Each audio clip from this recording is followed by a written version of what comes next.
હવે દાખલા નંબર 3 પ્રશ્ન પહેલાનો ત્રીજો દાખલો। સૌથી પહેલા બંને સમીકરણને નંબર 1 અને 2 આપીએ। જો x વત્તા y માઇનસ 4 બરાબર 0 સમીકરણ પહેલું। પછી 2x minus y minus 2 is equal to 0 સમીકરણ બીજું। પછી ગુણોત્તર લખવાના a1 a2 a3।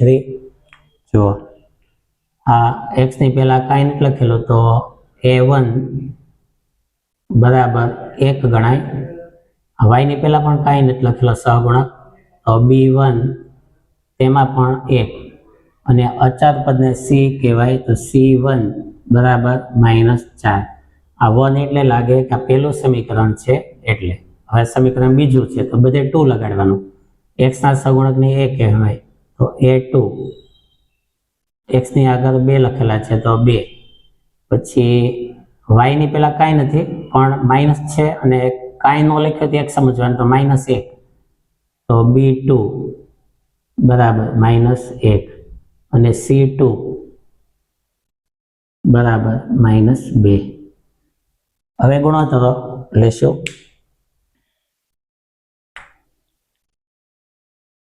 પ્રથમ ગુણોત્તર a1 છેદમાં a2 બરાબર a1 માં 1 અને a2 માં 2। હવે કઈ છેદ ન ઉડે। બીજો ગુણોત્તર b1 છેદમાં b2 બરાબર b1 માં છે 1, b2 માં છે -1। આ માઇનસ ને વચ્ચે લાવીએ તો આમ થાય -1/1। હવે તમે જોઈ શકો છો કે પહેલા બે ગુણોત્તરો તે જુદા થાય છે તો પહેલા બે ગુણોત્તર જુદા થાય એટલે તરત શરત આપેલી થઈ જાય a1/a2 is not equal to b1/b2। તો પહેલી શરત થઈ જતી હોય તો c નો ગુણોત્તર ગોતવાની જરૂર નથી। લખીએ અહીં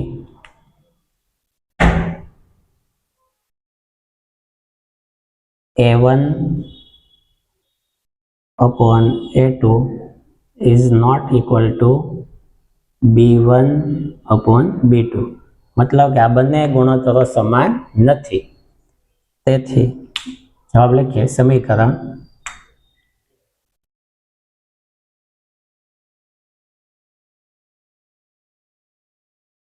અને આલેખ।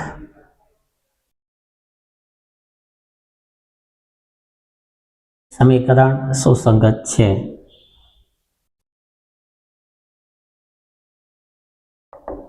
આલેખ બે છેદતી રેખાઓ।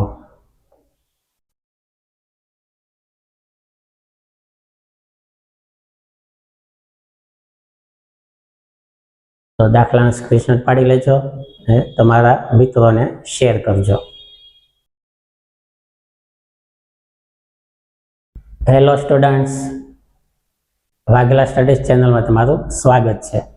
હવે સ્ટાન્ડર્ડ 10 બેઝિક મેથ્સનું આપણે સોલ્યુશન લઈએ છીએ। સેક્શન બી તેમાં પ્રકરણ 3 પ્રશ્ન 2 જો શું લખેલું છે આ શરત યાદ રાખજો બધી, કેમકે મેં તમને ખાસ લખાવેલી છે, બાકી બુકમાં લખીને યાદ રાખવી। જો 3x - y - 5 બરાબર 0 અને 6x - 2y - p બરાબર 0 ની રેખાઓ સમાંતર હોય તો p શોધો। હવે રેખાઓ સમાંતર કહેવામાં આવેલી છે તો સૌથી પહેલા સમીકરણ 1, 2 લખી અને ગુણોત્તરો લખીએ। જો આ પહેલું સમીકરણ 3x - y - 5 is equal to 0 સમીકરણ પહેલું। પછી 6x - 2y - p બરાબર 0 સમીકરણ બીજું। હવે બધાના ગુણોત્તરો લખાવું તમને। પહેલા સમીકરણના ગુણોત્તરમાં 1 લાગે, x ની પહેલા હોય તેને a કહેવાય તો a1 બરાબર 3, પછી b1 બરાબર કાંઈ નથી લખ્યું તો -1 અને C1 અચળ પદ પહેલા સમીકરણનો અચળ પદ -5 હવે સમીકરણ બીજા માટે A2 માં 6 B2 માં -2 અને C2 -P. હવે જે કહ્યું છે કે રેખાઓ સમાંતર હોય. હવે અહીં જો રેખાઓ તો આલેખ અહીંયા છેદતી રેખા છે, આલેખ અહીં બે સમાંતર રેખા છે. તેનો અર્થ એ થાય કે આ શરત થવી જોઈએ A1/A2 બરાબર B1/B2 is not equal to C1/C2. આ બંને સમાન અને C નો ભાગ જુદો પડે. તો આ શરત થાય તો બે સમાંતર રેખાઓ હોઈ શકે. તો જુઓ, જો ગુણોત્તર, હવે આ A કેમ કે નોટ ઇક્વલ ટુ આપ્યું તો A ની સાથે C નો ગુણોત્તર લઈ લઈએ અથવા B ની સાથે C નો લઈએ તો પણ ચાલે. આપણે A અને C નો લઈએ તો A નો ગુણોત્તર A1/A2 બરાબર 3/6. છેદ ઉડાડીએ તો 3 × 3 અને 6 ને 3 × 2 = 6. 3 ઉડશે તો 1/2 અને C નો ગુણોત્તર લઈએ C1/C2. C1 માં -5 અને C2 માં -P +5/P. આ બંને ગુણોત્તર. હવે સમાંતર રેખા છે એમ કીધેલું છે. જો સમાંતર રેખા હોય તો આ લખીએ કે સમાંતર રેખા હોવાથી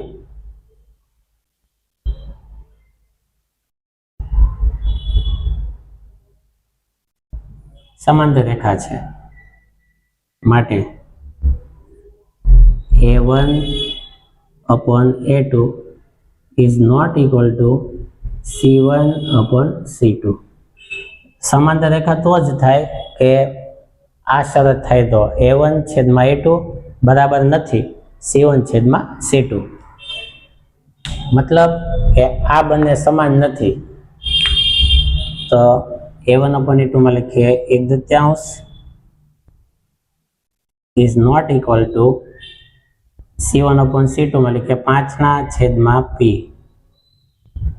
આમ હવે ક્રોસ ગુણાકાર કરશું. આ P અહીં આવશે અને આ બે સામે જશે તો P × 1. તો P નો 1 સાથે ગુણાકાર કરો તો P આવશે. is not equal to 2 નો ગુણાકાર 5 સાથે કરો તો 2 × 5 = 10. મતલબ કે P is not equal to 10 એટલે કે P ની કિંમત 10 ન હોય, 10 સિવાયની કંઈ પણ હોય તો જવાબમાં એમ લખશું કે P ની કિંમત 10 સિવાય ગમે તે હોય. તો આ રીતે P નો જવાબ આવે. સ્ક્રીનશોટ પાડીને લખી લેજો. હવે દાખલા નંબર 3, પ્રશ્ન નંબર 3. જો સુરેખ સમીકરણ યુગ્મ 2x - 3y = 12 અને 6x + ky = 36 ને અસંખ્ય ઉકેલ હોય તો કે શોધો. અસંખ્ય ઉકેલ, અસંખ્ય એટલે કે અનંત ઉકેલ, કઈ શરત આવતી છે વિચારો. તમે મને જવાબ આપો હવે તો તમને ખ્યાલ આવશે કે આ છેલ્લી શરત આવે. શું કામ? કે ઉકેલ અનંત ઉકેલ, અનંત એટલે અસંખ્ય. ધ્યાન આપજો ખાસ, અનંત ઉકેલ એટલે અસંખ્ય. તો તેમાં ત્રણેય ગુણોત્તરો સમાન થાય છે. તો આપણે ત્રણેય ગુણોત્તરો લઈએ. જુઓ, સૌથી પહેલા સમીકરણ 2 નીચે લઈએ. જો 2x - 3y = 12. આ સમીકરણ પહેલું. પછી બીજું 6x + ky = 36. સમીકરણ બીજું. હવે ગુણોત્તરો લખીએ તો A1 = 2 B1 બરાબર -3, C1 બરાબર 12. બીજા સમીકરણ માટે A2 બરાબર 6, B2 બરાબર K અને C2 બરાબર 36. આવી રીતે થયું. હવે ગુણોત્તર, હવે ત્રણેય ગુણોત્તર સમાન થવા જોઈએ. સમાન થાય તો તે અનંત ઉકેલ હોય. અનંત ઉકેલ એટલે અસંખ્ય ઉકેલ. તો આપણે કે અહીં આવેલો છે, આ કોઈ પણ એક ગુણોત્તર બી નો લેવો પડે, તેની સાથે એ લ્યો તોય ચાલે અને તેની સાથે સી ને લઈએ તોય ચાલે. આપણે બી ને અને સી ને લઈ લઈએ. જો ગુણોત્તર, જો B1 upon B2 બરાબર થવા જોઈએ C1 upon C2. આ થવું જોઈએ. હવે B1 માં -3, B2 માં K બરાબર C1 માં 12, C2 માં 36. આમ હવે શું કરશું, અહીંયા છેદ ઉડશે, 12 એકા 12 અને 12 તેરી 36. તો આવી રીતે થયું -3 છેદમાં K બરાબર 1/3. હવે ક્રોસ ગુણાકાર, આ K એક સાથે ગુણાકારમાં આવશે આવી રીતે, અને 3 છે આ 3 સાથે ગુણાકારમાં આવશે, 3 તેરી 9. તો આમ થશે -3 તેરી 9 બરાબર K ગુણ્યા 1 કરો તો K નો 1 સાથે ગુણાકાર કરો તો K આવે. તો K બરાબર -9 આવ્યા. તેથી K બરાબર -9. તો ખાસ ધ્યાન આપો. નો ખ્યાલ આવે તો ફરીથી કહી દઉં કે આવી રીતે છેદ આવતા હોય ત્યારે ક્રોસ ગુણાકાર કરવાનો, કે આ સાઈડ આવે ગુણાકાર 1 સાથે, અને આ 3 છે અહીંયા 3 સાથે આવશે. K નો 1 સાથે ગુણાકાર કરો એટલે K આવે 3 તેરી 9. તો K ની કિંમત -9. તો આ રીતે K ની કિંમત -9 આવે. એકદમ ઈઝી દાખલો છે. સ્ક્રીનશોટ પાડીને તમારી પાઠ્યબુકમાં લખી લેજો.